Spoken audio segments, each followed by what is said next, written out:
Yo, good morning. How's it going?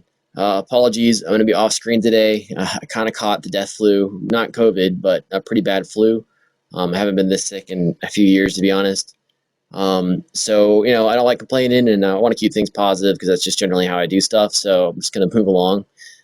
Things have been really busy. We got some more traction on the channel, which is awesome. So a lot of people might be seeing me for the first time or not seeing me, but seeing the channel. Hi, I'll give a quick overview. My name is Johnny. I'm a lifelong engineer, a software engineer by trade, but a mechanical engineer by practice, I guess. So I kind of found my way into robotics just from, loving to build stuff.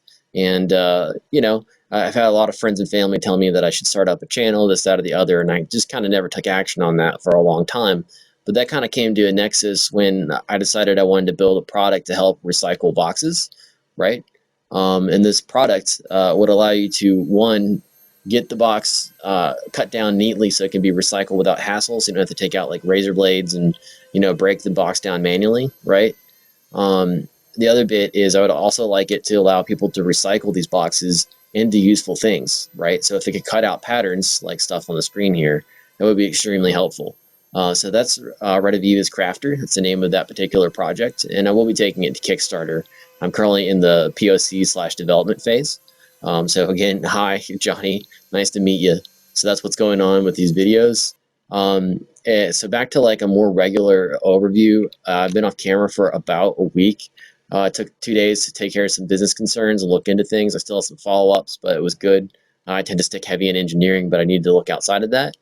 For what I've been trying to get done is I wanted to start growing the channel a little bit more, which I've done some. So I'm starting to see new people show up. So again, hi, thanks for being here. But to help that process, I thought having like a really shareable project would be super cool. And why not use this new tool that I built, right? Because I mean, it's pretty neat. So, in that vein, I wanted to build something that I thought would be neat. Is what if you had a box that was constructed, right? And inside of that box, you had a laser, right? And this laser would be moving back and forth pretty rapidly, right? Back and forth. Apologize, my drawing skills. You couldn't hang a hat on them or anything else. But in theory, this is a laser moving back and forth quickly across an arc in a contained box with little particles in it. This is super abstract. You're like, Johnny, what are you talking about? What I'm talking about is this kind of effect, right? So what's going on here is you get like a 2D slice of uh, this bit of air, right? You can see the particles in motion and they change and update. This is super cool for anyone seeing this phenomenon in person. So I wanted to build a box that allow you to see this inside your home and like contain it so it doesn't get into your house, right? And it would be a really cool like STEM project for kids, just a neat project in general, and kind of artsy. So that seems like a pretty good idea, at least as far as I'm concerned, right? I've been wrong before, but I think it's pretty neat. So in that vein, I started designing like a custom box to house this thing, right? So that's what's going on over here, right? So I actually started cutting this out with the Rediviva's Crafter, right? And I got through some of the construction of this, like the panel cutouts, and I was having some trouble with the alignment just because of the number of parts here. And again, my current POC has some accuracy issues that I've been working on, right? So I was like, okay, well, after spending time designing and cutting, I think I just want to simplify it so there are fewer pieces in it, right? And that would remove some of the issues I was having. So this is a design that came up right after that. So after designing, I went into start cutting it. And as I stated originally, when I built that POC, the current one that y'all have seen, right? It really was a POC. It was something that wasn't designed for manufacture and knew that there would be learnings from the build process. So that's what this original design looks like. It's what you're seeing here on screen. Anyways, one of the things that I knew would be critical going into this, but definitely turned out to be true, is to allow the cutting mechanism, which is housed in here, to cut through the cardboard, which would be going in between these rollers, right? So the top rollers and bottom rollers is the friction that holds the cardboard together, right? So these rollers need to be able to compress the cardboard to hold it in place, right? And it's very important because if the cardboard starts moving without the rollers, then it's not going to be accurate, right? You're gonna see precision issues show up. And that really has been true, which, that's cool. The other thing that when I built this, I was just trying to quickly build the POC, ignoring a number of things just to get the feedback so I could get into the next revision and get closer and closer to where I wanted to be. All that being said, these rollers being spaced so far apart is very unideal, right? Because, I need the cardboard to be in contact with both the top and bottom rollers. So that means that, I can't move the cardboard to a point where it would no longer contact one of these rollers. So there's this huge area that's needed in the cardboard just to be able to contact the rollers. And that prevents you from using that area actually to cut, right? So I can't cut the pattern up below or above this point. So it's a lot of like wasted cardboard, which I didn't dig, right? So that being the case, when I started having some rig failures with this build because of the compression that I was putting on the cardboard, I elected not to just reprint these parts or even tweak them, but to go to the next design, which is a design that's getting closer to to a manufacturable design. So that's over here. So check this out. I'm kind of proud of it. I know it's not perfect, but it's a lot better. And like I said, it's kind of a halfway point in between like a prototype and a design that could actually get built in a factory. I reduced the complexity quite a lot in these things.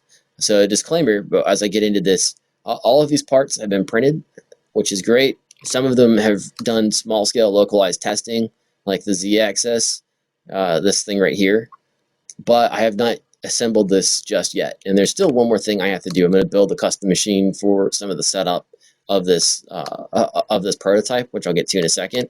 But the pros of this are the rollers are much closer, right? So there's not a lot of gap here for wasted cardboard, which means you can cut smaller pieces of cardboard / get more use out of the cardboard, which is excellent.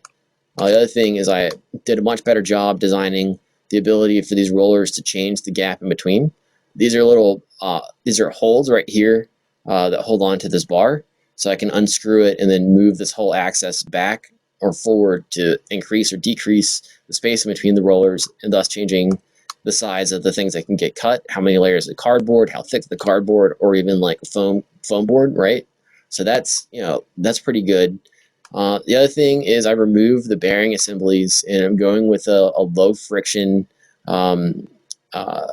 fit here. Well, that was the wrong set of words. Basically, instead of using bearings, I'm just relying on the low friction elements of the plastic here to let it rotate freely.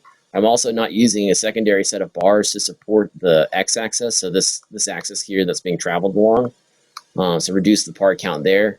There's a few other things I did that were kind of nice just to reduce complexity and make it easier to assemble.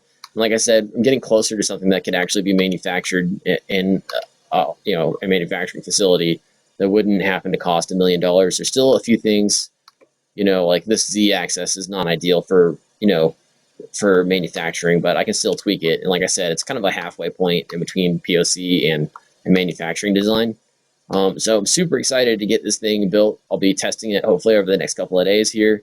The final call out, right, that I need to do is, so this motor right here needs to be able to connect to these two,